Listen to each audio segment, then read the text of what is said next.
30 लाख 30,09,256 कहाँ चले गए।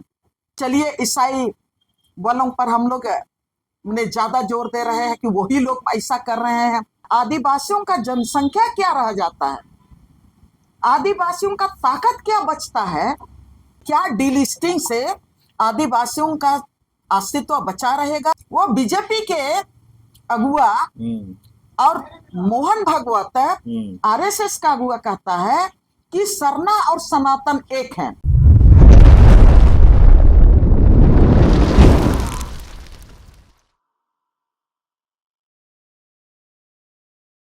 नमस्कार, जोहार। आप देख रहे हैं झारखंड स्वतंत्र खबर। आज हम उस सच को खोलने जा रहे हैं जिसे डिलिस्टिंग के नाम पर छुपाया जा रहा है या डिलिस्टिंग के नाम पर राजनीति किया जा रहा है। क्या यह आदिवासी समाज की रक्षा का मुद्दा है या ईसाई आदिवासियों को निशाना बनाकर समुदाय को तोड़ने की राजनीतिक? आइए सीधे बात करते हैं सामाजिक कार्यकर्ता आर्यन लीलाधर बादल से और जानते हैं कि डिलिस्टिंग की मांग उठाने वाले क्या यह स्वीकार करते हैं कि एसटी का दर्जा धर्म से नहीं सामाजिक जनजातीय पहचान से मिलता है। जोहार। दीदी, डिलिस्टिंग पर कई लोग बात कर रहे हैं, तो क्या डिलिस्टिंग का जो मुद्दा है उस पर आप क्या कहेंगे? सबसे पहले मैं झारखंड स्वतंत्र खबर को मैं धन्यवाद देना चाहती हूँ और आपने जो सवाल उठाए हैं उस सवाल पर जिसमें कि आपने कहा कि डिलिस्टिंग का जो सवाल उठा रहे हैं वो डिलिस्टिंग का सवाल क्या आदिवासी एकता को, आदिवासी समाज की ताकत को तोड़ने के लिए है या तो आदिवासियों के ताकत को माने मजबूत करने के लिए है। और आपने ये बड़ा सवाल उठाया और जो भी मतलब डिलिस्टिंग की बात कर रहे हैं मैं उनके विरोध में नहीं कह रही हूँ, इसलिए नहीं बोल रही हूँ कि मैं भारत देश का, स्वतंत्र भारत की एक सम्मानित नागरिक हूँ और सम्मानित नागरिक के साथ मैं भारतीय संविधान को, उन भारतीय संविधान में जो प्रावधान है उनका मैं सम्मान करती हूँ और हम आदिवासी समाज का एक अगुआ भी मैं हूँ, इसलिए कि मैं लंबे समय से आदिवासी समाज का जल जंगल जमीन, आदिवासी समाज का CNT एक्ट, SPT एक्ट या तो आदिवासी समाज का जिसको हम कहेंगे कि उनकी जो अपनी परंपरागत जो अधिकार है, जिसको हम कहेंगे आदिवासी समाज का कस्टमरी लॉ में है, चाहे वो CNT एक्ट के अधिकार की बात करेंगे या तो 5वीं अनुसूची में पेशा में जो प्रावधान अधिकार की बात करेंगे और उसी में जो CNT एक्ट, SPT एक्ट की बात करते हैं, हम मुंडारी खुटखटी अधिकार की बात करते हैं या तो कोल्हान का विल्किंसन रूल की बात करते हैं। इन तमाम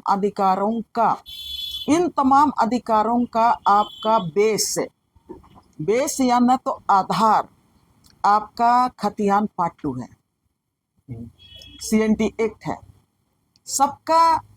सभी अधिकारों का, सभी कस्टमरी लॉ का में जो प्रावधान अधिकार है आदिवासी समाज का, उनका सबका आधार आपका खतियान पार्ट 2 है, आपका विलेज नोट है। मैं उसका सम्मान करती हूँ इसलिए कि हमारे पूर्वजों का ये दिया हुआ अधिकार है और उसको भारतीय संविधान ने उसको मजबूती के साथ इसको और मजबूती दिया कि हम भारत में आदिवासियों का और झारखंड में हम आदिवासियों का अधिकार सुरक्षित रहे। और भारत के संविधान ने जो अधिकार दिया है उसी अधिकार में आपने जो सवाल किया कि क्या डिलिस्टिंग का शब्द, डिलिस्टिंग कहने से, डिलिस्टिंग करने की मांग कर रहे हैं, उसमें किनको हानि होगा? एक तो मैं ये कहना चाहूंगी, मैं भारतीय संविधान का मैं सम्मान करती हूँ और भारतीय संविधान ने आपने अपना इंट्रो में ये भी बोले कि आदिवासियों का आरक्षण वो धर्म से नहीं लेकिन वो जातिगत उनकी व्यवस्था, उनके समुदाय उनके जो रेसिज्म है हम्म, उसके आधार पर भारत के संविधान ने देश के वर्तमान में कहेंगे तो 140 करोड़, भारत की आबादी 140 करोड़ की वर्तमान में है। उस आबादी को वो जातीयता के आधार पर, आदिवासियों का आदिवासियत के आधार पर आपको उनके लिए 5वीं अनुसूची रखा और जातीयता के आधार पर है। हमारे झारखंड को 5वीं अनुसूची में रखा, देश के 5वीं अनुसूची में रखा।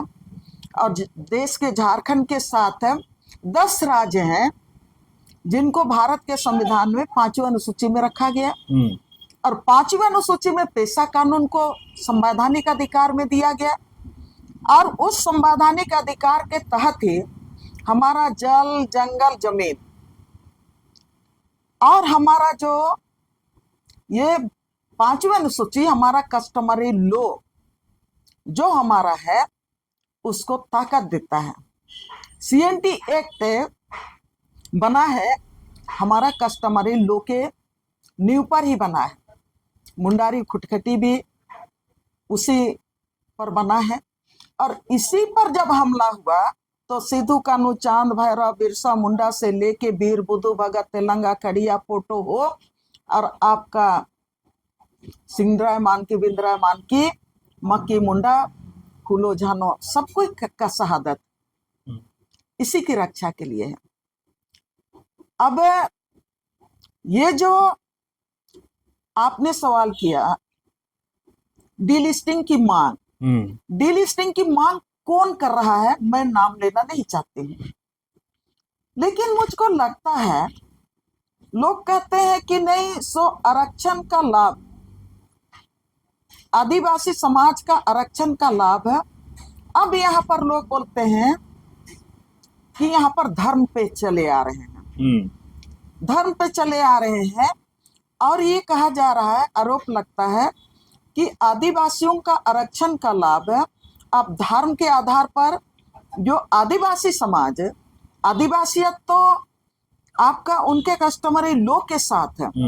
भारत के संविधान ने उनके जातिगत आधार पर भारत के संविधान ने आरक्षण दिया और उस आरक्षण में सब कोई जानते हैं कि अगर हम जातीय आरक्षण की बात करेंगे तो जातीय आरक्षण को जिसमें कि आदिवासियों को जनजातीय सूची में रखा, जनजातीय सूची में रखा, जनजातियों के लिए उन्होंने आरक्षण का व्यवस्था रखा और उसके साथ ही आरक्षण का व्यवस्था रखा जनजातियों को, जनजाति में जिसको कि एसटी में शेड्यूल ट्राइब में उरांव है, मुंडा है, हो है, संथाल है, उसके साथ बाकी जो 32 हैं सबको एक कैटेगरी में रखा, एक कैटेगरी में रखा और उनको 2022 का जो आपका ये आया था आरक्षण का जो ये घोषणा किया था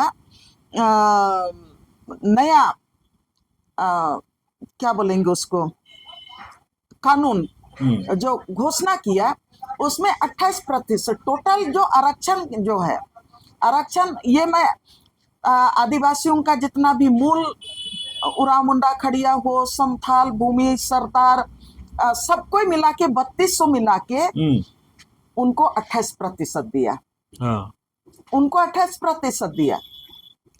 फिर यहाँ पर आपका SC के नाम पर जो शेड्यूल कास्ट में है उनके लिए उन्होंने 12% आरक्षण घोषणा किया और जो ओबीसी वो बड़ा कई ये को मिला के ओबीसी में उन लोगों को रखा। तो भारत के संविधान ने उनको आरक्षण के आधार पर उनको झारखंड में जो है वो आपका 27% आरक्षण दिया और ये तो जातीय के आधार पर जातिगत आरक्षण मिला। अब इसमें फिर से उनमें पुनर्विचार किया गया कि जो आर्थिक रूप से कमजोर वर्ग हैं, आर्थिक रूप से कमजोर वर्ग हैं वो हर जाति समुदाय में कमजोर वर्ग हैं जो आरक्षण के दायरे में नहीं आते थे। जो आरक्षण के दायरे में नहीं आते थे उनके लिए अलग व्यवस्था कर दिया गया, और जो आर्थिक रूप से कमजोर वर्ग हैं उनको फिर से 27% देने का व्यवस्था किया। तो कुल टोटल जो आरक्षण का व्यवस्था किया वो 77% आरक्षण का व्यवस्था की बात की गई। उसको भी उसमें तो अब मैंने आरक्षण का जो लाभ लेने वाले लोग या तो इन तमाम समुदाय को जो आरक्षण दिया गया है उसको जो बड़े लोग, छोटे लोग नहीं, आरक्षण मिला है वो लोग तो मैंने अपना आरक्षण के लिए लड़ रहा है, अपना हर तरह से उस आरक्षण का लाभ हमको कैसे मिलेगा उसकी लड़ाई लड़ रहा है। अब यहाँ पर भी लोग बोल रहे हैं कि नहीं 77% आरक्षण देना गलत है।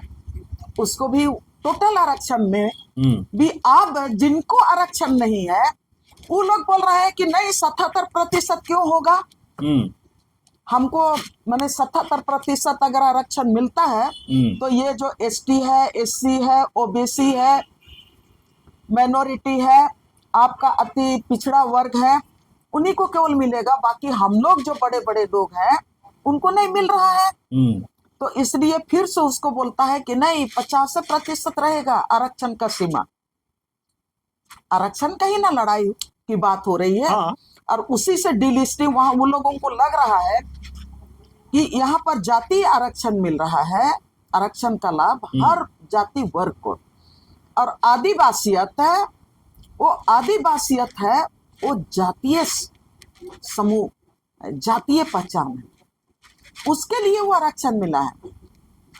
अब उसको आदिवासी समाज में जो आरक्षण मिला है, आरक्षण का लाभ आदिवासियों को मिल रहा है, तो लोग पढ़ रहे हैं, लिख रहे हैं, नौकरी कर रहे हैं, अफसर बन रहे हैं, आज की तारीख में पत्रकार भी बन रहे हैं, एक ही दो सही, लेकिन हर क्षेत्र में, खेल के क्षेत्र में पूरा झारखंड तो खेल का नर्सरी है। खूंटी है, गुमला है, सिमडेगा है, लोहरदगा है। पहले आपका हॉकी केवल था, अब आज की तारीख में क्रिकेट का हब हो गया है। तो अब ये जो आदिवासी समाज सब तरफ बढ़ रहा है, आदिवासी समाज शिक्षित हो रहा है। आज से आप 15 साल 20 साल पहले का शिक्षा का आंकड़ा देखेंगे तो आदिवासी समाज में शिक्षा का जो आंकड़ा था, शिक्षा का रेशियो था, वो आपका 20-40% था। आज आदिवासी समाज में शिक्षा का रेशियो है आपका 60-65% है। ग्रामीण क्षेत्र में जहां पर 2% शिक्षा का रेशियो था, आज की तारीख में वहां पर 40-50% शिक्षा का रेशियो होगा। अब नौकरी में भी आप कोई ऐसा क्षेत्र नहीं है जहां पर आदिवासी समाज ऊंचाइयों पर नहीं पहुंचा है। अब आदिवासी समाज मजबूत है, और जहां पर शिक्षा का काम होता है और वहां पर आपका समाज मजबूत होता है, समाज जागरूक होता है, समाज संगठित होता है अपने हक और अधिकार के प्रति। और मैं 30 सालों से देख रही हूं आदिवासी समुदाय इतना संगठित है, इतना मजबूत है कि वो अपना आरक्षण का लाभ तो ले रहा है, साथ में उनका जो कस्टमरी लॉ में जो अधिकार है, जल पर, जंगल पर, जमीन पर, नदी है, पहाड़ पर है, उनका जो कस्टमरी लॉ के तहत जो अधिकार है, उनको जो 24 दिसंबर 1996 में 5वीं अनुसूची को जो अधिकार मिला पेशा कानून के तहत, लड़ाई सब जगह जीतते रहा। कहीं पर भी वो हर जगह आदिवासियत की लड़ाई लड़ा। नेतरहाट में 245 गांव को आदिवासियत की लड़ाई में आपका 1771 वर्ग किलोमीटर से, जहां पर 245 गांव को उजाड़ने का था। जंगल को, जमीन को, नदी को, पहाड़ को, खेती की जमीन को उजाड़ने वाला था, उसको रोकने का काम किया। आप हमको बताइए वहां पर कितने लोग आज की तारीख में नौकरी कर रहे हैं? तो वो बिना पढ़ा लिखा समुदाय वो अपना जल जंगल जमीन के लिए लड़ेगा? नहीं लड़ेगा। कभी उन लोगों ने ये नहीं कहा कि तुम सरना हो, तुम सनातन हो, तुम ईसाई हो, तुम कुछ और हो। उसकी लड़ाई लोगों ने नहीं लड़ा। कोयल कारो परियोजना जहां से आपका 256 गांव को बचाने के लिए गुमला जिला के लोग, रांची जिला के लोग, वर्तमान खूंटी जिला के लोग और पश्चिमी सिंहभूम के लोग, पूर्वी सिंहभूम के लोग मिल के 256 गांव को बचाने का लड़ाई लड़े। और आज की तारीख में भी आप देखेंगे शिक्षा का रेशियो देखिए, वहां का शिक्षा का रेशियो आगे बढ़ते जा रहा है। लोग शिक्षित हैं, लोग संगठित हैं और इसी के लिए 256 गांव को बचाने का काम किया। और मैं धन्यवाद देती हूं जो लड़ाकू लीडर वहां से जो पैदा हुए और जो आदिवासियत की लड़ाई लड़ी, जिन्होंने आरक्षण की लड़ाई लड़ी, मिलके आरक्षण की लड़ाई लड़ी और समाज को आज यहां तक पहुंचा दिया कि आज उस इलाके को बंजर बनने से, उस इलाके को उनके लोगों को भूमिहीन बनने से, उस इलाके के लोगों को बेघर बार करने वाली जो जितनी भी परियोजनाएं आई, सरकार के सामने लोगों ने रखा बात कि इस परियोजना से हम इतने लोग उजड़ जाएंगे। अगर सारे लोग उजड़ जाते तो ये आदिवासियों को जो तमाम एसटी को जो आज की तारीख में 28% का जो अधिकार मिला, उस 28% में मैं वहां पर आना चाहती हूँ। उस 28% में हमारा आदिवासियों का जनसंख्या, पहले मैं ये कहना चाहती हूँ कि नेतरहाट फिल्ड रेंज से आपका 2.5 लाख करीब वहां से लोग उजड़ जाते, 2.5 लाख वहां से लोग उजड़ जाते। आदिवासी उजड़ जाते, मूलवासी उजड़ जाते, किसान उजड़ जाते, अल्पसंख्यक उजड़ जाते, ओबीसी उजड़ जाता, सब कुछ उजड़ जाते। 2.5 लाख। आप मैं इधर बात कर रही हूँ खूंटी जिला तरफ और आपका गुमला जिला तरफ, 256 गांव में 2.5 लाख उस समय का। आज से आपका 20 साल का पहले का रिकॉर्ड मैं कह रही हूँ, उस समय 2.5 लाख। आज की तारीख में बोलिएगा तो खूंटी जिला में ही 6 लाख की आबादी है। तो अब गुमला जिला की आबादी को भी आप उस समय, और वो तो आपका 18 साल से उम्र ऊपर के लोगों का गणना होता है ना। हाँ। नीचे के लोगों का तो गणना नहीं होता है। तो आप नीचे के लोगों को गणना नहीं करेंगे तो अगला जनरेशन की बात कैसे करेंगे? आप झारखंड का दशा और दिशा की बात कैसे करेंगे? आदिवासियों का दशा और दिशा की बात कैसे करेंगे? तो आप बताइए, उस समय अब 2.5 लाख, इधर भी आपका 2.5 लाख लोगों को उजड़ने से उस समय बचाया तो आपका कितना आदिवासी जनसंख्या घट जाता। अगर 2 ही प्रोजेक्ट का बात करेंगे और दोनों आंदोलन, आपका केंद्रीय जनसंघर्ष समिति, आपका पलामू गुमला की बात करेंगे, उनका रिपोर्ट की बात करेंगे, और कोयल कारो जन संगठन आपका गुमला और वर्तमान खूंटी की बात करेंगे तो 10 लाख हो गया। उस समय 10 लाख लोग उजड़ जाते, 10 लाख लोग उजड़ जाते। तो आप बताइए माइनस आप अभी ही जो हम लोग बात कर रहे हैं उसमें 10 लाख लोग उसी समय डिलिस्ट हो जाते। जो शब्द लोग बोल रहे हैं ना, डिलिस्ट माने लिस्ट से हट जाते आदिवासियों के सूची से, उसी समय 10 लाख हट जाते। तो आपने जो सवाल किया उससे क्या आदिवासी समाज है हमारा झारखंड का, अगर दोनों जो आंदोलन जीत हासिल नहीं करता, दोनों आंदोलन जीत हासिल नहीं करता तो 10 लाख की आबादी उसी समय आदिवासी अस्तित्व से पूरी तरह से उखड़ के खत्म हो जाता, उनका पहचान खत्म हो जाता, उनका अस्तित्व खत्म हो जाता, उनका जल जंगल जमीन के साथ वो आज की तारीख में कहाँ होता उसको हम लोग कोई नहीं कह सकते हैं। तो मैं जो डिलिस्ट की बात करते हैं और आपने जो सवाल किया, मैं उसी सवाल का जवाब दे रही हूँ। इसलिए कि लंबे समय से उस समय डिलिस्ट उसको बोलते हैं विस्थापन, और वही है जब आप कहीं पर नौकरी नहीं मिलता है तो नौकरी से यहाँ पे से कुछ नहीं मिलता है, आपका आदिवासियत खत्म हो जाता है, आपका पहचान खत्म हो जाता है, आप बेघर बार हो जाते हैं। तो आप अपना रोजी रोटी के लिए, अपना शरण पाने के लिए जब बाहर चले जाते हैं, वही तो है माइग्रेशन या तो पलायन। तो आप तो डिलिस्ट उस समय हो जाते। 2 आंदोलनों ने 10 लाख को लोगों को उस समय डिलिस्ट होने से बचाया, अपने पहचान से डिलिस्ट होने से बचाया, अपने अस्तित्व से डिलिस्ट होने से बचाया, अपने आजीविका से डिलिस्ट होने से बचाया, अपने गांव से डिलिस्ट होने से बचाया। अब मैं आगे जाना चाहती हूँ। दीदी, एक इसी पर सवाल है, अगर डिलिस्टिंग सही है तो क्या सरकार तैयार है कि सरना कोड को भी तुरंत लागू करे, या फिर यह मुद्दा सिर्फ ईसाइयों के खिलाफ है? नहीं, मैं वहीं पर जाना रही हूँ। आपने बढ़िया सवाल किया कि आप ये जो डिलिस्ट करने की बात कर रहे हैं, मैं पहले बोली कि आरक्षण को लोग मैंने सामने लाया कि नहीं, यहाँ तो 28% आरक्षण में सिर्फ ईसाई लोग खा जा रहे हैं, लोगों का ये कहना है। तो मैं इसको क्लियर करना चाहिए।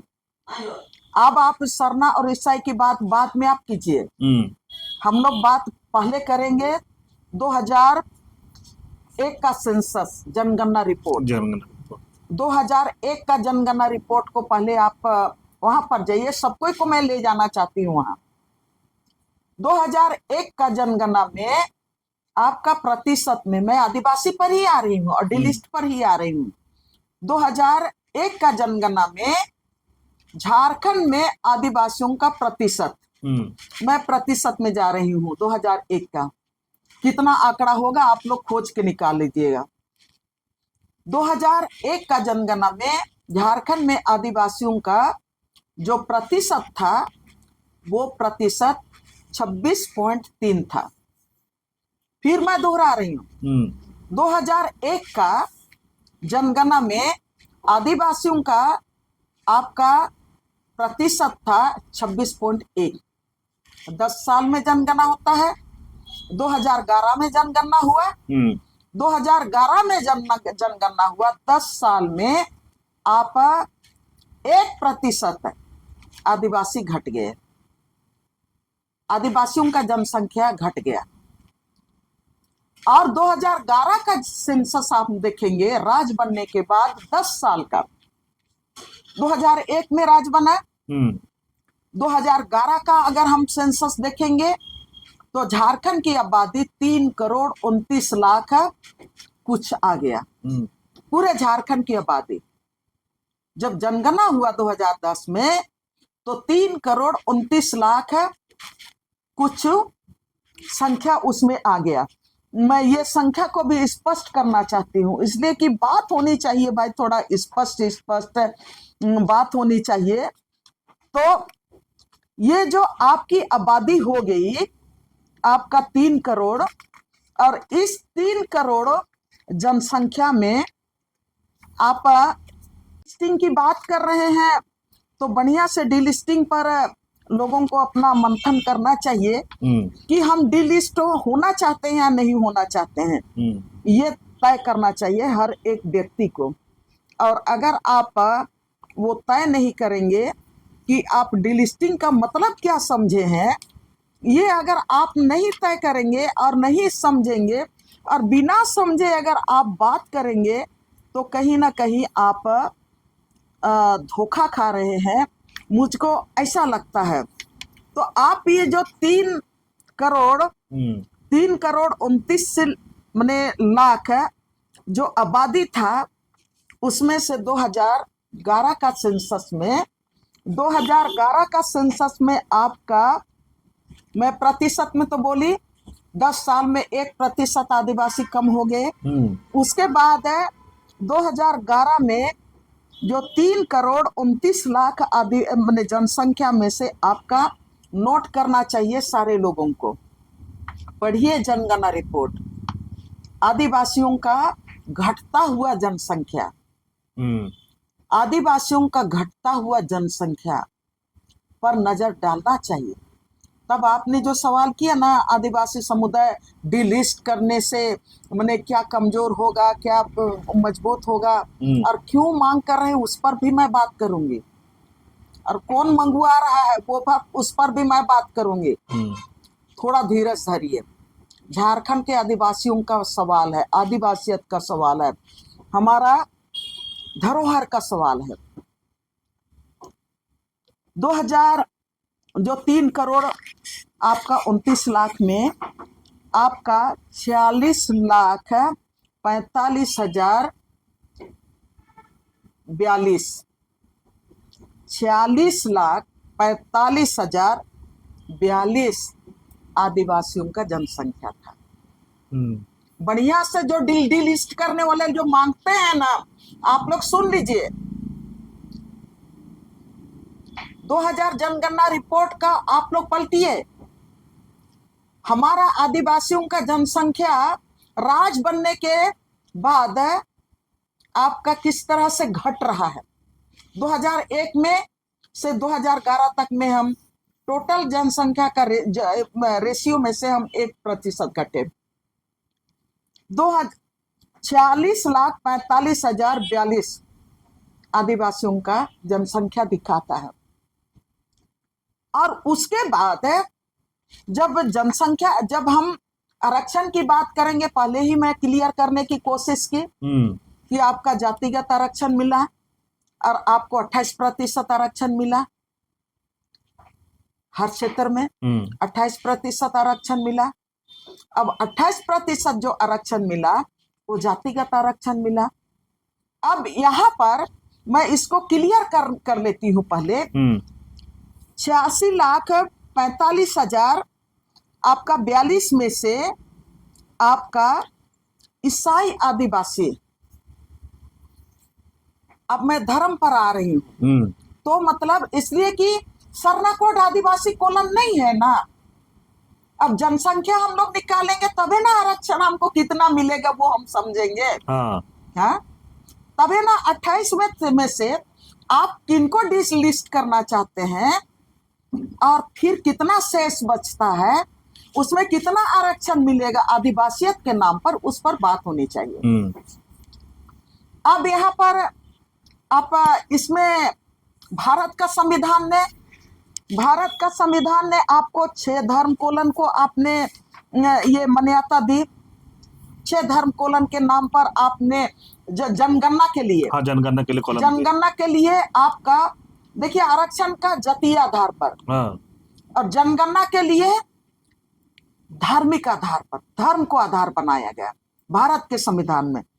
और इसमें हिंदू को रखा, मुस्लिम को रखा, सिख को रखा, ईसाई को रखा, बुद्धिस्ट को रखा, जैन को रखा। 6 हुआ। 6 धर्म कोलन को जनगणना के में भारत के संविधान में मान्यता दी गई।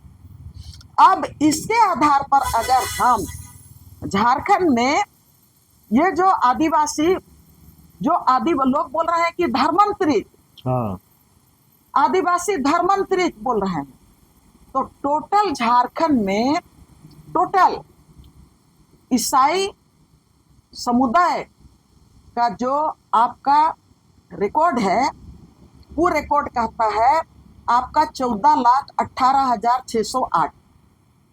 फिर दोहरा रही हूं, 14,18,608 आपका ईसाइयों की आबादी। ठीक है। अगर हम जो लोग कह रहे हैं कि सरना ईसाइयों का, आदिवासी, सरना नहीं बोलूंगे, आदिवासी ईसाइयों का, आदिवासी समुदाय का आरक्षण का लाभ है धर्मांतरित ईसाई खा जा रहे हैं। तो भाई हम लोगों को यहाँ पर देखना चाहिए, आपका 86 लाख में आपका 45,082 टोटल आदिवासियों का जनसंख्या है। उसमें अगर हम मानते हैं कि सभी ईसाइयों को ये आदिवासी लोग ही धर्मांतरित किए हैं, लेकिन इसमें तो ईसाई में बंगाली भी है, अल्पसंख्यक भी गए हैं। अल्पसंख्यक मतलब बहुत सारे मुस्लिम भी गए हैं, दलित भी गए हैं, ईसाई समुदाय में मैंने धर्मांतरित किए हैं। और उसमें बहुत सारे समुदाय इसमें ईसाई बने हुए हैं। सबका संख्या जो आपका आंकड़ा के आधार पर मैंने कहा कि आपका 18,18,608 है। अगर उसको लोग मानते हैं कि नहीं ये धर्मांतरित आदिवासी हैं, तो चलिए उसी को आधार मानते हुए मैंने यहाँ पर कोशिश की, और हमेशा मैं ये बात को लोगों के बीच में रखना चाहती हूँ। अगर ये सारे लोग आदिवासी जो धर्मांतरित ईसाई में गए हैं, तो उनमें से हम लोग घटा देंगे आपका 14,18,600 आपका 86 लाख में, ठीक है। और 2011 का जनगणना में कुछ समुदाय आदिवासी समुदाय 7/6 के अलावे 7वां उसमें था, तो लोगों ने आदिवासी धर्म के नाम पर अपने को वहां पर दर्ज किया, अपने को वहां पर दर्ज किया। उनकी संख्या मैं बता दे रही हूँ, उनकी संख्या है 42,35,788। फिर से मैं पढ़ देना चाह रही हूँ। जो अपने को आदिवासी आस्था के साथ है, जो अपने को दर्ज किया, उनका संख्या है 42,35,788। आप जोड़िए 14,18,608। अगर इसको मानता है लोग कि टोटल ही लोग आदिवासी लोग धर्मांतरित हुए हैं ईसाई में, चलिए मान लेते हैं आंकड़ा के आधार पर, और 42 लाख जो अपने को आदिवासी समाज में इनरोल्ड किया, मैंने दर्ज किया, टोटल आपका 56,35,786। दोनों का 56,35,786। आप 56,35,786 को आप घटा दीजिए आपका 86,45,042 में, इसलिए कि टोटल संख्या 2011 का जनसंख्या में जनगणना में 46,45,000 आपका 42 है। तो अगर आप आदिवासियों को खोज रहे हैं ना, खोजना चाहिए कि किसने हमको डिलिस्ट कर रहा है, कहां पर कर रहा है, डिलिस्ट करने का तरीका क्या है, कौन सा साम दाम दंड भेद है, उसको समझने की जरूरत है। अब यहाँ पर 56 लाख तो हम लोग पाए धर्मांतरित ईसाई आदिवासियों का, प्लस जो आदिवासी के नाम पर अपने को यहाँ पर दर्ज किए हैं, उनका कुल टोटल आपका 56,35,786। उसमें अगर इसको हम 40 लाख में माइनस करेंगे तो बचते हैं 3,09,256। और एक बार मैं दोहराती हूं, मिसिंग नंबर है जो नहीं मिल रहा है, वो आपका 30,09,256 ये मिसिंग है। ये लोग कहाँ चले गए? यार तो आपका उसमें अपने को आदिवासी में रखा, और चलिए ईसाई वालों पर हम लोग ने ज्यादा जोर दे रहे हैं कि वही लोग ऐसा कर रहे हैं, तो उसमें 14 लाख आपका 18,000 गए, तो 30,09,256 कहाँ चले गए? ये तो जनगणना रिपोर्ट की बात मैं कर रही हूँ, और जनगणना रिपोर्ट में आपका यहाँ पर हिंदुओं का जनसंख्या है 22,37,651। 22,37,651, 6,051। और मुस्लिम का है 47,000 हम्म 47,93,994। और तीसरा नंबर में ईसाइयों का आता हाँ है आपका 14,18,000। सिख का 71,442। बुद्धिस्ट का आपका आता है 8,958। जैन का आता है 14,900। अब आदिवासियों से मैं आग्रह करना चाहती हूँ, आप तो अपने को डिलिस्ट करने की मांग कर रहे हो। आप कह रहे हैं कि ईसाई लोग हमको कमजोर कर रहा है, इसलिए मैंने जो ईसाई धर्म स्वीकार किए हैं उन आदिवासियों को डिलिस्ट किया जाए।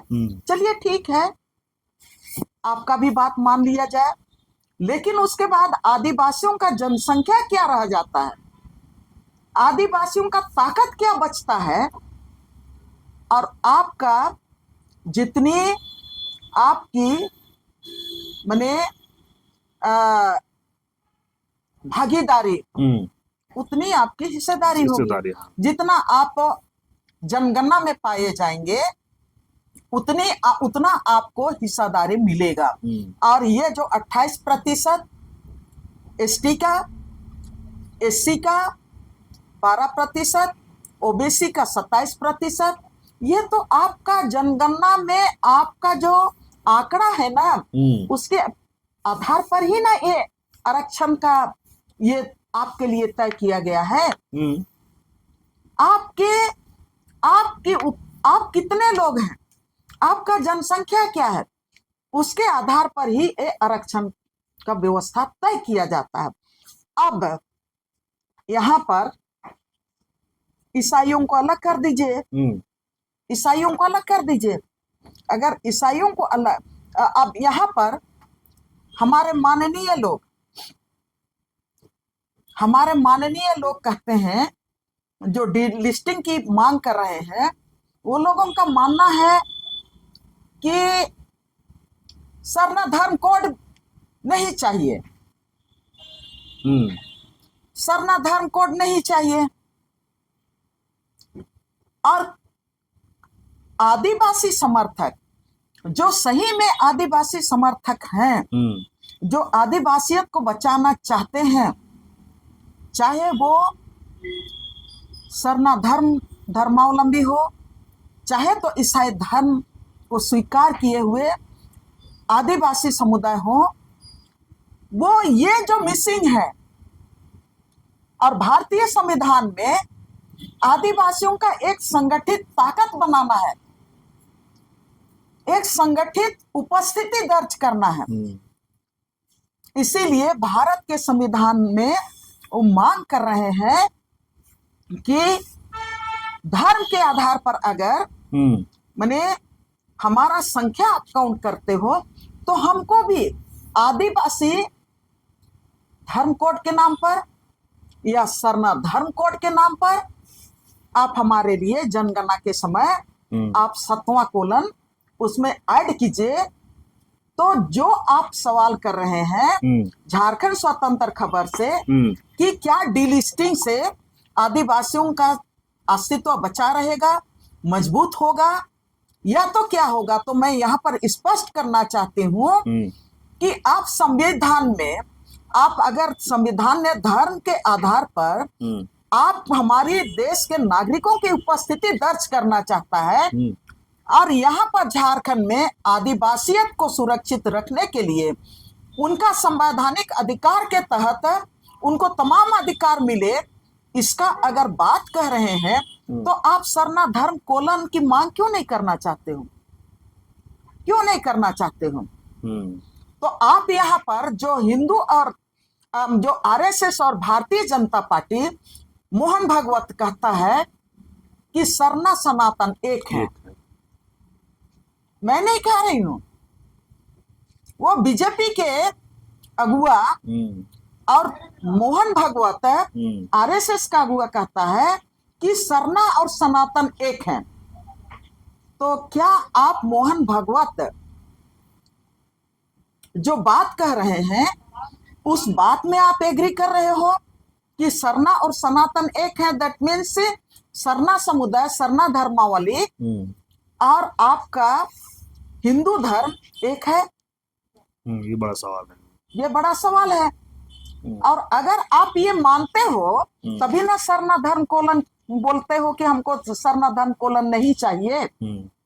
और जो अब मैं ये मानती हूं कि सरना धर्म कोलन का समर्थक धर्मांतरित आदिवासी जो ईसाई हैं वो भी मांगते हैं, इसलिए कि वो पढ़ा लिखा समुदाय वो भी है, वो भी अपना इतिहास जानता है, वो भी अंग्रेजों के खिलाफ लड़ाई लड़ा है, वो भी सिद्धू कान्हू के आंदोलन को के साथ रहा है, झारखंड अलग राज्य के आंदोलन में वो भी रहा है, और वो भी 5वीं अनुसूची के अंदर में आता है, वो भी CNT एक्ट में है। और आदिवासी समाज का आपको सर्वेक्षण करना चाहिए। एक घर में 5 भाई हैं आदिवासी समाज में, तो 2 भाई निश्चित रूप से, गांव विशेष पर मैं बोल रही हूँ, इलाका विशेष पर, बहुत सारे परिवार में 5 भाई में 2 भाई आपका ईसाई समुदाय में है। हाँ। और 3 भाई आपका सरना धर्मावलंबी। क्या वो लोग लड़ रहे हैं? क्या उनका खतियान अलग है? क्या वो लोग का माँ बाप एक नहीं है? क्या वो लोग 5वीं अनुसूची से अलग है? तो मैं ये कहना चाह रही हूं कि अगर यहाँ पर आपका 86 लाख आदिवासी में, आपका 86,45,000 आदिवासी में 14,18,000 को आप माइनस कर दीजिए, और जो 42 लाख है, 42,35,000 जो आदिवासी धर्म कोलन में लिखे, तो उनको भी अगर आप इंक्लूड कीजिएगा तो 46 लाख आदिवासी जो धर्मांतरित हैं उनको हटा दीजिएगा, तो आपका जनसंख्या क्या बचता है? प्लीज आप लोगों से मैं हाथ जोड़ के आग्रह कर रही हूं कि आप ये आंकड़ा निकालिए। ये आंकड़ा आप लोग निकालिए जोड़ घटाव करके। और 10 साल, 11 साल, 12 साल हो गया, जनगणना नहीं हुआ है। इस 10, 11, 12 साल में झारखंड में बाहर के लोगों का, यहाँ CNT एक्ट को का उल्लंघन करके, SPT एक्ट का उल्लंघन करके, 5वीं अनुसूची का उल्लंघन करके, आपका शहरी इलाका को तो छोड़ दीजिए, लेकिन गांव में, पूरा गांव के गांव, बाहर से जो आए हुए लोग आपका गांव का में, आपके खतियान में वो जमीन का मालिक बन गए हैं 2014 के बाद, जब से लैंड रिकॉर्ड डिजिटलाइजेशन हुआ। उसके बाद अभी हमारे पास लोग आए थे, जो मूल खतियानी गायब हो गया, और जो खतियान से बाहर कहाँ था वो वहां का वंशावली, नकली वंशावली बना के वो वहां का जमीन को अपने नाम से कर लिया। हर गांव में ये किस्सा है। जहां पर आपका मुंडा और उरांव केवल था, जहां पर आपका पढ़ा व्यवस्था था, जहां पर मानकी मुंडा व्यवस्था था, जहां पर माझी परगना व्यवस्था था, राज बनने के जो 25 साल के बाद आप देख लीजिए पूरा डेमोग्राफिक बर्बाद हो गया। लोग कहते हैं कि हम दामाद बना रहे हैं इसीलिए केवल हो रहा, नहीं। आपने लैंड रिकॉर्ड डिजिटलाइजेशन प्रोग्राम को के तहत आपने पूरा हमारा क्षेत्र को जमीन कब्जा करने के लिए लोगों के लिए खोल के रख दिया, डिलिस्ट कर दिया। हमारा 5वीं अनुसूची से डिलिस्ट कर दिया, आपने हमारा CNT एक्ट से डिलिस्ट कर दिया, आपने हमारा खतियान पार्ट 2 से डिलिस्ट मतलब अलग करना, अलग करके आपने भूमि बैंक के द्वारा डिलिस्ट कर दिया। और डिलिस्ट करके 22 लाख एकड़ से ज्यादा एकड़ जमीन आप किनके लिए सुरक्षित रखा? मैं सबसे के सामने ये सवाल को रखना चाहती हूँ। अब मैं आती हूँ यहाँ पर, जनसंख्या बचेगा। मैंने आप लोगों से आग्रह किया कि क्या जनता, अभी तो भारी मात्रा में आ गए हैं लोग 10-12 साल में। अगर आपका जमीन का डिलिस्ट हो गया और 2001 और 2010 के बीच में 1% आदिवासियों का जनसंख्या घट गया। माननीय, आप लोग जो डिलिस्टिंग की मांग कर रहे हैं उनसे मैं आग्रह करना चाहती हूं, वर्तमान झारखंड में आदिवासी, पूरा झारखंड में टोटल मतलब यहाँ झारखंड की टोटल जनसंख्या क्या है? मैं तो पुराना रिकॉर्ड को बार बार दोहरा रही हूँ, 3,27,00,000 की बात कर रही हूँ। आप लोग नया रिकॉर्ड लेके आइए। झारखंड अलग राज्य बनने के इस 25 साल में झारखंड की आबादी कितनी है, कुल आबादी, उसमें से आप आदिवासी आबादी निकालिए। उस समय तो मैं उस आंकड़ा को बोल रही हूँ, 2011 में जो 86,45,000 की बात है वो आपका पुराना आंकड़ा है। तो 12 साल पहले के का आंकड़ा मैं बोल रही हूँ। आप लोगों से, आप लोग बहुत सक्षम हैं, आप लोग बहुत मजबूती के साथ आपने इस राज्य को एक नया दिशा देने का काम कर रहे हैं और नया सवाल आपने खड़ा किया है। आप ही के कुछ से मैं आग्रह करना चाहती हूँ कि 2000 अभी जनगणना होगा, और जनगणना भाई अभी तो वो जनगणना नहीं होगा, अभी तो SIR होगा। हाँ, अभी SIR होगा, सबने तो ही है SIR। हाँ SIR होगा, माने स्पेशल गहन विशेष, हिंदी से बोलते हैं गहन मतदाता पुनरीक्षण, गहन मतदाता पुनरीक्षण। अब मैं आप लोगों से आग्रह करना चाहती हूँ, अभी जो गहन आदि पुनरीक्षण होगा, मतदाता पुनरीक्षण, उसी के तहत में आपकी आदिवासी आबादी तय होगी। आपकी झारखंड में आदिवासी आबादी क्या है वो तय होगा। उसके बाद आपको यह तय करना है कि पिछला जो आंकड़ा था आदिवासियों का, जो रिकॉर्ड था, उस रिकॉर्ड में आपको 28% का आरक्षण मिला था। मित्रों, झारखंड के लड़ाकू साथियों और झारखंड को प्यार करने वाले और झारखंड के लिए शहादत जिन्होंने भी जो शहीद दिया, उनको शहादत हुए, उनको मैं श्रद्धांजलि देना चाहती हूँ। और उनके सपनों का झारखंड अगर आप बनाना चाहते हैं, उनके सपनों के आदिवासियत को बचाना चाहते हैं, तो मैं आप लोगों से आग्रह करना चाहती हूँ, क्या अभी आपका जनसंख्या जो आएगा उसमें क्या आप 28, आप तो माने ईसाइयों को भी आप निकालना चाहते हैं, ईसाई को निकाल दीजिए, कोई दिक्कत नहीं है। लेकिन बड़ा सवाल आपके साथ है, और आपके साथ नहीं, आप हम जो अभी नेतृत्व कर रहे हैं उनके लिए नहीं। मैं जिस भी मंच में खड़ा हुई और 30 साल तक हर मंच में मैं बोलते रही, अगर जमीन बचा रहे हैं राज का एक एक जमीन, तो हम अपने लिए नहीं, हम आने वाले भविष्य के लिए, आने वाले पीढ़ी के लिए। तो ये जो आपका आरक्षण का जो आंकड़ा बनेगा, वो SIR में जो आंकड़ा आएगा आदिवासियों का, वो पहले तो आएगा टोटल आंकड़ा आएगा। हाँ। उसमें अगर दूसरों का आंकड़ा होगा तो भाई आप लोग मत बोलिए कि झारखंड अलग राज्य का ये झारखंड आदिवासियों का राज है, नहीं बोलिए। उस समय निश्चित रूप से अभी आएगी बिहार का SIR को याद कीजिए।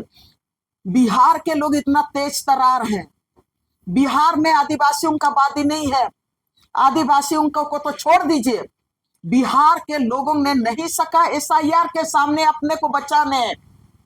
बिहार के लोगों ने अपना मतदाता है, उस अधिकार को बचाने नहीं सका। तो मैं यहाँ के आदिवासियों को मैं सावधान करना चाहती हूँ।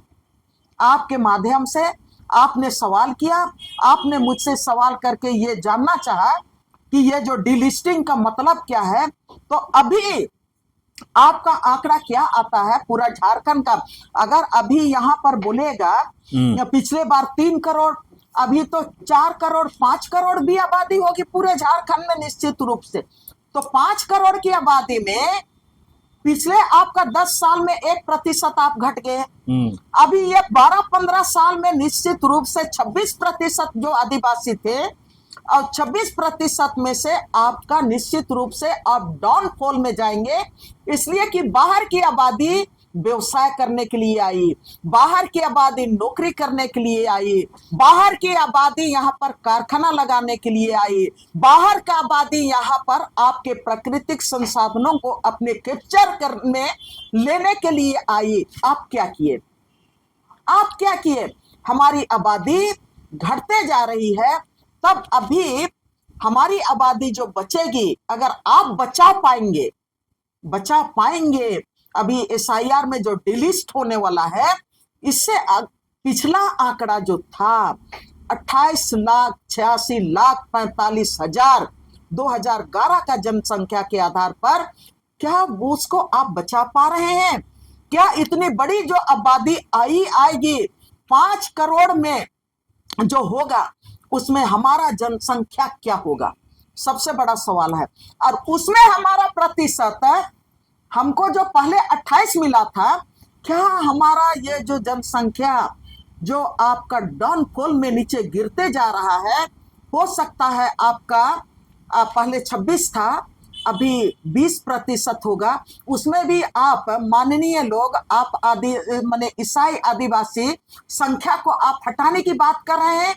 अगर उसमें भी आदिवासी ईसाइयों की जो धर्मांतरित आदिवासी हैं, उनके संख्या को आप अलग कर दीजिएगा, तो चलिए पहले का कोई 14 लाख अभी हो गए हैं, तो 15 लाख को आप उनसे अलग कर लीजिए। तब यहाँ पर आपका संख्या कहाँ होगा? आप पहले तो मैं ये सवाल करना चाहूंगी, आप सरना कोड को मांग नहीं करना चाहते हैं। आप बोलते हैं कि नहीं, सरना कोड बेकार है। जब हम लोग सरना कोड को समर्थन करते हैं, तो आप कहते हैं कि नहीं, सरना और सनातन एक है। तो आप धर्म के आधार पर 1 नंबर कॉलम में आप जाएंगे कि जो आपका जो हिंदुओं का कॉलम है, उसमें आप अपने को रखेंगे, मुस्लिम का कॉलम में है, उसमें आप रखेंगे। आप ईसाइयों से तो आपको नफरत है, आपको लगता है कि वो तो आपका हक खा जा रहे हैं, इसलिए मैं उस कॉलम को नहीं पढ़ूंगी। क्या आप जैन में जाना अपने को माने नामांकित करेंगे, या तो आप बुद्धिस्ट में आपको रखेंगे, आप अपने को रखेंगे, या तो आप अपने को सिख में रखेंगे? आप तो सरना कॉलम भी नहीं चाहते हैं ना। तो आप तो ऐसे किनको डिलिस्ट करना चाह रहे हैं? आप कहां पर रहेंगे?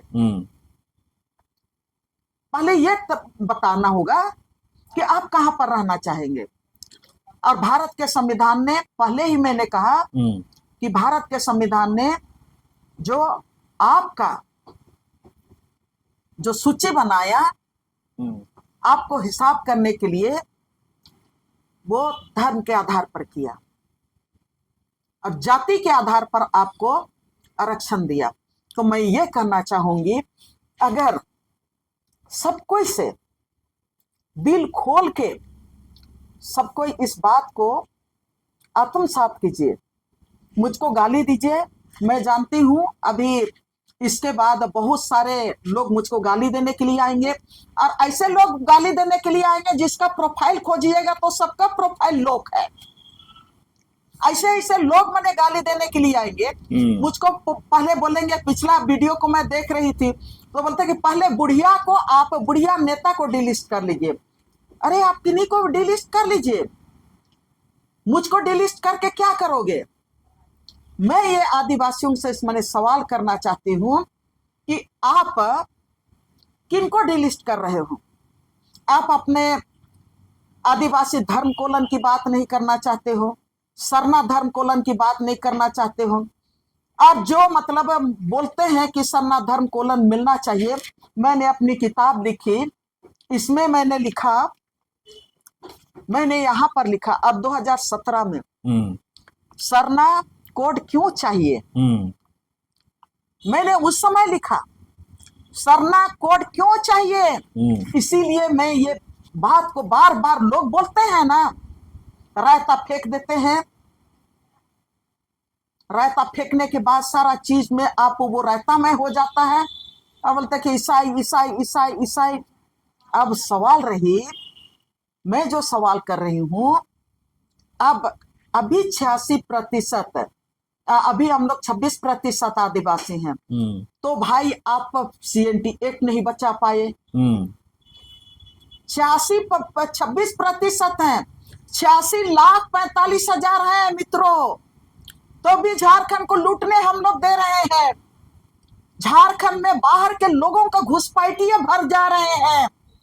आप अपना पैतृक जमीन का रक्षा नहीं कर पा रहे हैं। आप अपना जो खतियान पार्ट 2 में जो आपको प्रावधान है, सामुदायिक जमीन का मालिक आप हैं, आप अपना मालिकाना हक का रक्षा नहीं कर पा रहे हैं। आपको नौकरी कहाँ मिला? अब यह भी मतलब आप लोगों से मेरा आग्रह है कि जो नौकरी कर रहे हैं उन लोग में से कितना, आपके हिसाब से कितना आदमी लोगों को जो सरना धर्मावलंबी है उन लोगों को नौकरी मिला, और कितने जो ईसाई धर्मावलंबी है उनको मिला? ईमानदारी के साथ आप उसको गुना भाग कीजिए। आप नहीं बोलिए RSS आपको कह दिया कि ईसाई आपका नौकरी खा रहा है तो आप अपने भाई के खिलाफ खड़ा हो जाइए। आपको जो बोल दे रहा है कि आदिवासी समाज को अगर हमको तोड़ना है तो सरना और ईसाई करके हम तोड़ेंगे, आप उनके चाल पर चल रहे हैं। तो आप अपने को भी देख लीजिए कि आप कितना चुल्लू भर पानी में हम हैं। मैं हर किसी के लिए कह रही हूं, क्या हम झारखंडी हैं, सच्चा झारखंडी हैं, सच्चा आदिवासी है कि नहीं, वो भी हमको समझ लेना पड़ेगा। और ये जो मैं बोल रही थी कि जब हम 26% आदिवासी हैं, आप CNT एक्ट का मालिक हैं, आप 5वीं अनुसूची का मालिक हैं, आप मुंडारी खुटखटी का मालिक हैं, आप विल्किंसन रूल के तहत आप पूरा कोल्हान का मालिक हैं, आप मान की मुंडा के तहत में आप पूरा संथाल परगना का मालिक हैं। भाई उसके बाद भी आपका संथाल परगना आपका CNT एक्ट SPT एक्ट का रक्षा नहीं कर पा रहे हैं। आपका गांव में बाहर के लोग घुस जा रहे हैं। तब आज की तारीख में आप जिस नौकरी की बात कर रहे हैं, क्या अडानी से आप लड़ पाएंगे? अडानी के दलालों से लड़ पाएंगे? अब तो प्राइवेटाइजेशन हो गया, वो सरकारी नौकरी नहीं रह गया, रेलवे में नौकरी मिलने से रहेगा। हमको तो कहने के लिए, मान लिया कहीं मैं अपना चाय दुकान चला रही हूं तो मैं बोल रही हूं इसलिए कि हम में दम है। आजकल मैं लोगों से सीख रही हूं, मैं कभी नहीं बोलती हूं कि मैं आदिवासी बेटी हूं, मैं शिक्षित हूं, मैं पढ़ी हूं, मैंने कभी नहीं दावा किया। लेकिन मैं इतना जरूर कहती हूं, 1995 से आज तक मैं समाज का हित के लिए, समाज के लिए खड़े रही। मैं 11 साल तक मैं अखबारों में लिखते रही, पत्रकारिता करते रही, मुझको भी अवार्ड पर अवार्ड मिला है, लड़ने के लिए मुझको भी कई अवार्ड मिला है। और हमारा एक ही रिकॉर्ड है कि हमने आज तक समझौता नहीं किया, आदिवासियों का 1 इंच जमीन कहीं बेचे हैं। अगर आप में कलेजा है तो आप आइए, आप हमसे बात कीजिए। एक भी आदिवासी समाज को कहीं पर हमने गोलमाल किया तो आप मेरे सामने आइए। आप ये जो सोशल मीडिया में बोलते हैं आदिवासी के नाम पर दयामनी रुपया कमा रही है, आप मेरे साथ एक दिन खड़ा होके देखिए कि हम किस तरह से रोजी रोटी हम अर्जन करते हैं, किस तरह से 30 साल तक झारखंड की राजधानी के मेन रोड में 30 साल से मैं चाय की दुकान चला रही हूं। एक दिन आप आके देखिए, 2 दिन आप मेरे साथ खड़ा रहिए, जूठा गिलास उठा के देखिए, तब मैं आपको मानती हूं कि सही में आप यहाँ का आदिवासियों के लिए लड़ने वाले हैं, आदिवासियों का आपका चिंता है, आदिवासी समाज का भविष्य को आप सुरक्षित करना चाहते हैं। तब मैं आपको जो भी कहना चाहेंगे आप मुझको बोलेंगे कि मैं फांसी में चढ़ जाऊं, मैं आपके लिए चढ़ने के लिए तैयार हूं। लेकिन इस राज की भलाई के लिए, इस राज के अभी जो तमाम जो इस राज को तोड़ने वाले ताकत हैं, उनसे टकरा टकरा के मरना चाहते हैं। लेकिन ऐसा आपका घुमाइया से समाज को हम लोग उसे हमेशा बचाने का काम किए हैं। तो मैं ये कहना चाह रही हूँ, जब हम 26% थे तो हम कुछ नहीं कर पा रहे हैं। अभी तो हम लोग पढ़े लिखे लोग हैं, हम लोग शेरनी पर शेरनी हैं, हम लोग इतना आंदोलनकारी हैं। तो मेरे मित्रों, लैंड बैंक को रद्द करा दीजिए पहले, जो पेशा कानून को, CNT एक्ट को बर्बाद कर रहा है। तो उसके बाद डीलिस्टिंग की बात कीजिए। और मैं फिर से कहना चाह रही हूं, अगर आप हिंदू नहीं है बोल के बोलते हैं, उसमें आप दर्ज कहाँ होइएगा? आप मुस्लिम नहीं है तो आप वहां पर आप SIR में कहाँ दर्ज होइएगा? आप पहले भी मैं बोली हूं कि आप ईसाइयों को तो मोहन भागवत बार बार बोल रहा है, बीजेपी के लोग बोल रहे हैं, RSS के लोग बोल रहे हैं कि ईसाई लोग ही समाज को खा जा रहे हैं, आदिवासी समाज को। तो मैं बीजेपी से और RSS से और तमाम लोगों से कहना चाहती हूँ, झारखंड पिछली सरकार, गठबंधन की सरकार, कांग्रेस, JMM, RJD, लेफ्ट पार्टियों के सहयोग से, सामाजिक संगठन और आंदोलन के संगठन के मदद से जो सरकार पिछली सरकार बनी थी, यहाँ झारखंड कैबिनेट से सरना धर्म, हेमंत सोरेन को पता था तो उन्होंने आदिवासी उपलिख सरना धर्म कोड के नाम पर झारखंड कैबिनेट से पास करके केंद्र के पास भेज दिया। केंद्र के पास भेज दिया। सबको जानते हैं 2014 के बाद तक प्रचंड बहुमत से जीतने वाली भारतीय जनता पार्टी, मतलब NDA की सरकार, पहले तो 2024 के पहले तो भारतीय जनता पार्टी की सरकार बहुमत से थी केंद्र में। नरेंद्र मोदी और दो ही डबल इंजन था, आपका नरेंद्र मोदी और उनका भाई अमित शाह, दोनों गुजरात से हैं।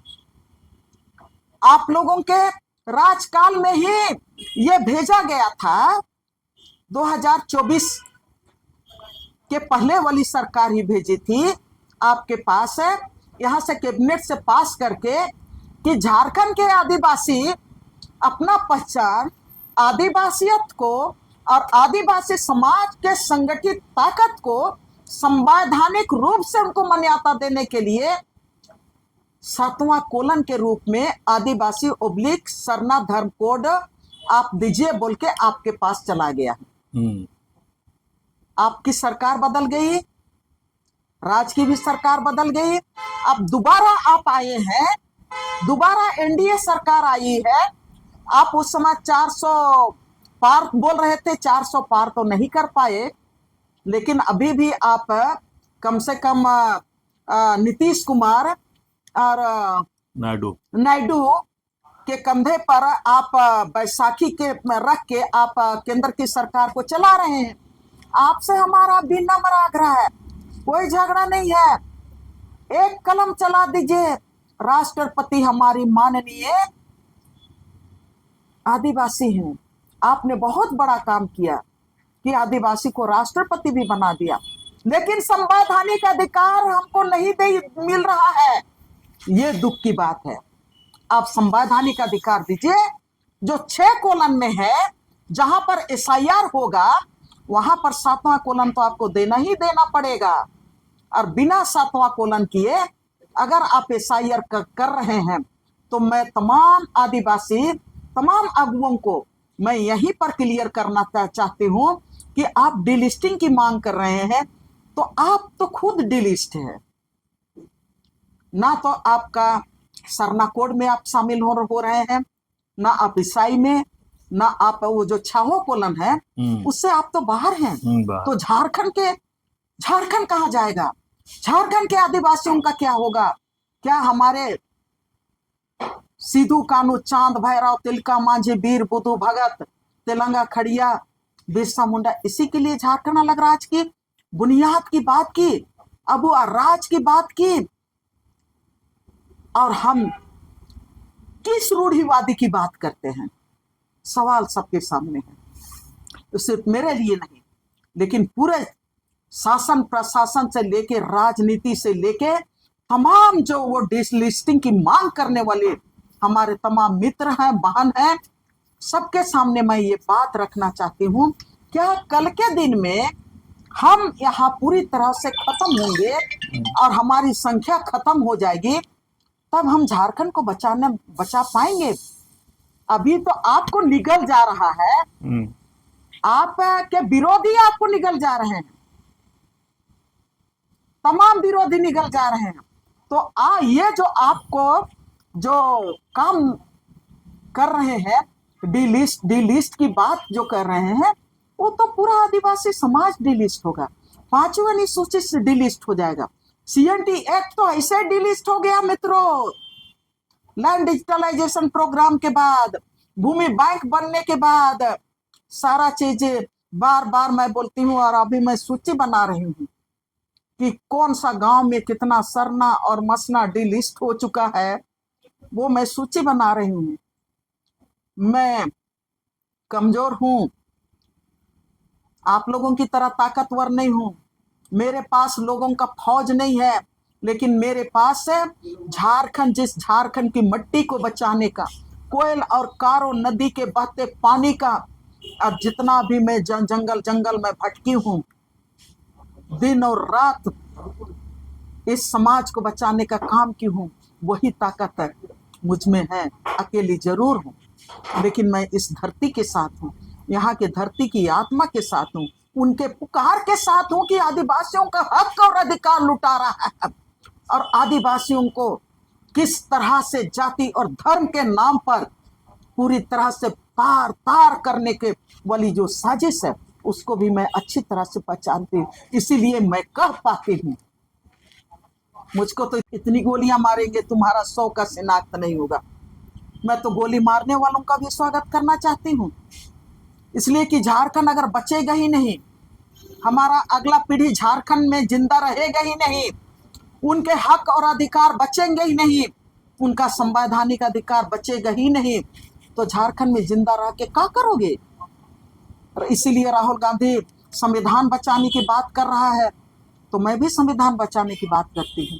मैं भी हमेशा बोलती हूँ कि संविधान को बचाना, अगर देश को बचाना है, आदिवासियों को बचाना है, CNT एक्ट को बचाना है, SPT एक्ट को बचाना है, आदिवासियों की ताकत को बचाना है, तो हमको जो झारखंड के आदिवासियों को और देश के आदिवासियों को भारतीय संविधान ने जो सम्मानजनक जो अधिकार दिया है भारत के संविधान में, उस अधिकार को भी बचाना होगा। उसके बाद आपको तो पूरी तरह कहां से कौन उठा के फेंक देगा पता भी नहीं चलेगा। आपसे आखिरी में विनम्र आग्रह है, मैं जितना बात बोली आप लोग अध्ययन कीजिए। फिर से मैं कह रही हूं, आप अध्ययन कीजिए, आप एक एक गांव का अध्ययन कीजिए कि आपका गांव कितना 2024 के बाद 2014 के बाद कितना जमीन भूमि बैंक में, छोटा सा काम मैं दे रही हूँ, कितना जमीन भूमि बैंक में चला गया, वो मैं आप लोगों का अध्ययन करने के लिए बोल रही हूँ। कितने लोग आपके गांव में, बाहर की आबादी आके आपका गांव का जमीन का रईत बन गया, उसका अध्ययन कीजिए। वो कहां से डिलिस्टिंग हो गया, आपका आंगन का जो जमीन, आपका पिछवाड़ी का जमीन कैसे डिलिस्ट हो गया, आपके खतियान से डिलिस्ट हो गया मेरे मित्रों। आपका जतरा टाण कहाँ डिलिस्ट हो गया, मैं आप लोगों से आग्रह करना चाहती हूँ। उसके बाद वो बड़ा जो आप फौज के साथ आप जो बोल रहे हैं आदि ईसाई समुदाय को डिलिस्ट करने का, उस पर आप आइए। लेकिन ईसाई समुदाय, भारत के संविधान ने हर किसी को धार्मिक स्वतंत्र, धार्मिक आस्था, धार्मिक स्वतंत्रता का अधिकार दिया है।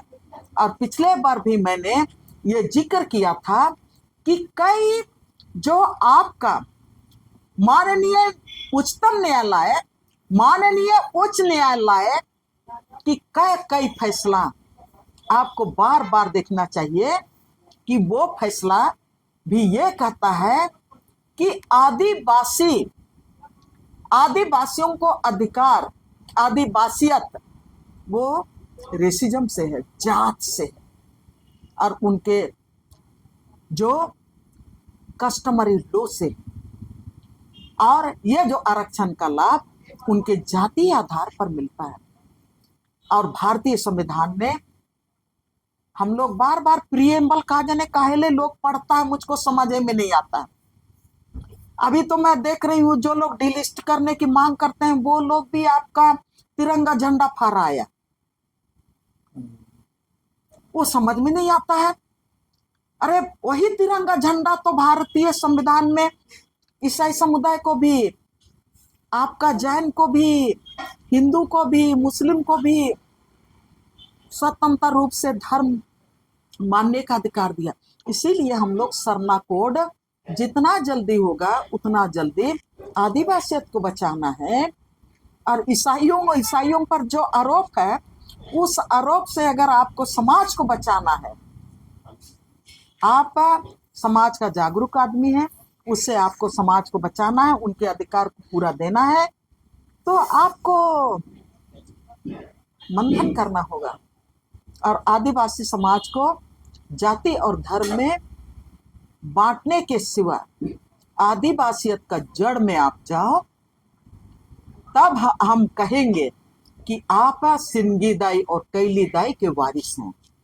तब मैं भी मुंडा होके कहूंगी कि मैं भी मक्की मुंडा की, जो वो मक्की मुंडा जो गया मुंडा की पत्नी थी, और वो गया मुंडा जो बिरसा मुंडा का दाहिना हाथ था, उसकी वारिस मैं भी हूं। मैं ये भी कहूंगी कि आप फूलो और झानो, जो आपका सिद्धू और कानो की जो बहन थी अंग्रेजों के खिलाफ में 1800 में, वो देश की राज की आज़ादी, देश की आज़ादी के लिए लड़ाई लड़ा, तब हम उनके वारिस होंगे। तब हम कहेंगे कि झारखंड की असल नारी हम लोग हैं। नहीं तो भाई अभी तो दूसरे नारियां आ रही हैं, आपकी ताकत हमारी ताकत को तो बोल रहे हैं कि नहीं तुम दैमनी से लड़ो, तुम दैमनी तुम उससे लड़ो। मैं किसी से लड़ने की बात नहीं कर रही हूँ, हम अपना अस्तित्व को बचाने की लड़ाई की बात कर रही हूँ, अपने को बचाने की लड़ाई कर रही हूँ, अपने अगला पीढ़ी को बचाने की बात कर रही हूँ।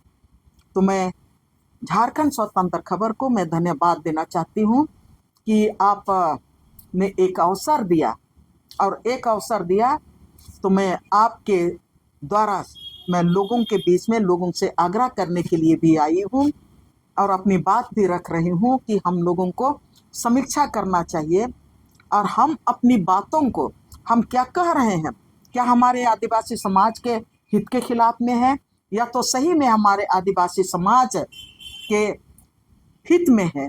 ये बार बार हम लोगों को मूल्यांकन करना चाहिए, और उसके तहत ही अपने समाज को हम एक दिशा दें, समाज के का हम अगुवाई करें, तो सर झारखंड का भला होगा, झारखंड के आदिवासियों का भला होगा, झारखंड का आदिवासियत बचा रहेगा, यहाँ का जंगल जमीन नदी पहाड़ बचा रहेगा, तो यहाँ के आदिवासियों का अस्तित्व बचा रहेगा। मैं शायद आपको लग रहा है कि मैं बहुत बोल रही हूँ, मेरा पीड़ा है, और ये मेरा पीड़ा माने मेरा झारखंड का पीड़ा है। मैं इस पीड़ा में आपको शामिल होना कराना चाह रही हूँ कि आप भी झारखंड का पीड़ा को देखिए, झारखंड का एक एक गांव को देखिए, किस तरह से वहाँ का जमीन लुटा रहा है, किस तरह से हमारे नौजवानों का नौकरी कारपोरेट कंपनियां लूट ली हैं। सरकारी नौकरी से, राज्य सरकार की नौकरी से और केंद्र सरकार की सरकारी नौकरी से कंपनियां अडानी अंबानी पहले ही लिस्ट कर चुका है। इसको भी समझने की जरूरत है। आप सुन रहे थे आयरन लेडी देनुवारला की बात। हम लोग करीब 1.5 घंटा से इस बात पर कर रहे थे कि डिलिस्टिंग और धर्मांतरण का मुद्दा जिस तरह से झारखंड में लोग जोरों शोरों से उठा रहे हैं, तो हम पहले ही बोले थे कि एक अहम मुद्दा है, और इस पर एक बड़ा खुलासा भी दीदी किए कि जो आंकड़ा भी रखे कि किस तरह से ईसाई के नाम पर या डिलिस्टिंग के नाम पर अहम मुद्दों, जो झारखंड का जो मुद्दा है उसको लोग पीछे कर रहे हैं, और डिलिस्टिंग करके आदिवासी को जहां एकता का है उसको कमजोर कर रहे हैं, तोड़ने की कोशिश कर रहे हैं। लेकिन लगातार जिस तरह से कई बात, चाहे सरना हो, ईसाई हो, या तमाम बात करते हुए ये भी दिखा दिए कि अगर सरना धर्म कोड या जो कॉलम मिलना है अगर नहीं मिल पा रहा तो आप कहाँ जाइएगा। कॉलम तो 6 है, चाहे हिंदू, मुस्लिम, ईसाई, जैन और सिख जो है, तो आप हिंदू में चाहे जाएंगे, चाहे मुस्लिम में जाएंगे, ईसाई से आपका मन ये है तो ईसाई में तो नहीं जाएंगे। तो लेकिन इस तरह से करते रहेंगे तो अगर जो झारखंड का जो अस्तित्व है, आदिवासी अस्तित्व है, वो कहाँ बचेगा। अगर हिंदू में चल जाएंगे तो हिंदू हो जाएंगे आप। जो सरना कोड को नहीं मानने वाले या सरना कोड के जो विरोध करने वाले हैं, उनको तो कहें एक तरह से, अगर इस पूरे वीडियो को अगर सुनेंगे तो उनका जो दिमाग का बत्ती है वो भी जलेगा, खुलेगा। और जिस तरह से लोग धर्मांतरण, डिलिस्टिंग का जो मांग कर रहे हैं, उनको भी इस पूरा वीडियो से कहें कि दिमाग सुनकर खुलना चाहिए कि अगर डिलिस्टिंग हुआ तो किसको डिलिस्टिंग हुआ। ये तो करेंगे कि पहले डिलिस्टिंग हो चुका है। जिस तरह से कहें कि खतियान में ऑनलाइन हुआ तो कहाँ जो मुंडा या जो कहेंगे आदिवासियों का जमीन है वो सरकार का हो गया या किसी और का हो गया, बाहरी लोग का हो गया। तो आज डिलिस्टिंग करके जो ये सब मुद्दा है, ये कौन भटकाने की कोशिश कर रहे हैं, वो जब पूरा वीडियो सुनेंगे तो समझ में आ जाएगा। लेकिन जिस तरह से कहें कि डबल इंजन का भी दीदी बात किए हैं, इसमें कि जब डबल इंजन था, उधर से ऊपर में मोदी जी, नीचे में रघुवर सरकार, उस समय जो लैंड बैंक बना उस पर भी दीदी चर्चा किए। ऑनलाइन पर जिस तरह से लोग आज परेशान हैं, उस पर भी थोड़ा बात कर लिए कि ऑनलाइन से कितने लोग परेशान हैं। तो कोई जा करके जो गांव या शहर की बात करे तो जरा पता करे खतियान में क्या गड़बड़ियां है, किस तरह से लोग परेशान हैं, ब्लॉक और तमाम के चक्कर काट रहे हैं। तो इस तरह के जो बात है, तमाम जो आदिवासी का जमीनी मुद्दा है, हमको लगता है कि इसको भटकाने के लिए या पेशा कानून या तमाम जो सीएनटी एक्ट जो आदिवासियों के लिए कानून बना है, उसको भटकाने के लिए डिलिस्टिंग शब्द का उपयोग किया जा रहा है, डिलिस्टिंग कहा जा रहा है। और आपस में लोग ये डिलिस्टिंग धर्मांतरण में फंस के रह जाएंगे। और झारखंड का जो अपना मुद्दा है, अभी एक नया मुद्दा है जो SIR होगा, तो हम लोग इस पर पहले ही बात कर चुके हैं। दीदी भी आज उस पर थोड़ा सा बात कहे कि अगर बिहार इतना जागरूक होते हुए अपना वोट नहीं बचा पाया, अपना वोटर लिस्ट में नाम नहीं जोड़ा पाया, तो हम लोग को नहीं लगता है कि जो आदिवासी गांव में है और बहुसंख्यक जो गांव में रहने वाले आदिवासी हैं, वो अपना वोट बचा पाएंगे। और SIR सिर्फ हमको, अगर बिहार के थोड़ा सा उठा के लोग देखें तो समझ में आ जाएगा कि SIR क्या है और किसके लिए है। तो तमाम बात करीब 1.5 घंटा दीदी को लोगों को समझाने में यही कोशिश किए कि बहुत लोग यहाँ आंदोलन के नाम पर या तमाम, अभी जो शेरनी का भी नाम लिए कि बहुत लोग शेरनी अपने कह रहे हैं, लोग पढ़े लिखे भी कह रहे हैं, लेकिन जो ये मुद्दा है, जो वास्तविक मुद्दा है, शायद उससे लोग भटक रहे हैं। और जो झारखंड को बचाने की बात है उससे भटक रहे हैं और डिलिस्टिंग धर्मांतरण में लोग फंसे हुए हैं। तो जरूर एक बार इस वीडियो को देखिए और समझिए कि झारखंड में आगे क्या होने वाला है। जहाँ आदिवासी बचेंगे या आदिवासी टूटेंगे या आदिवासी खत्म हो जाएंगे। तो इसी तरह की खबर को देखने के लिए आप झारखंड स्वतंत्र खबर से जुड़े रहिए। जोहार, नमस्कार।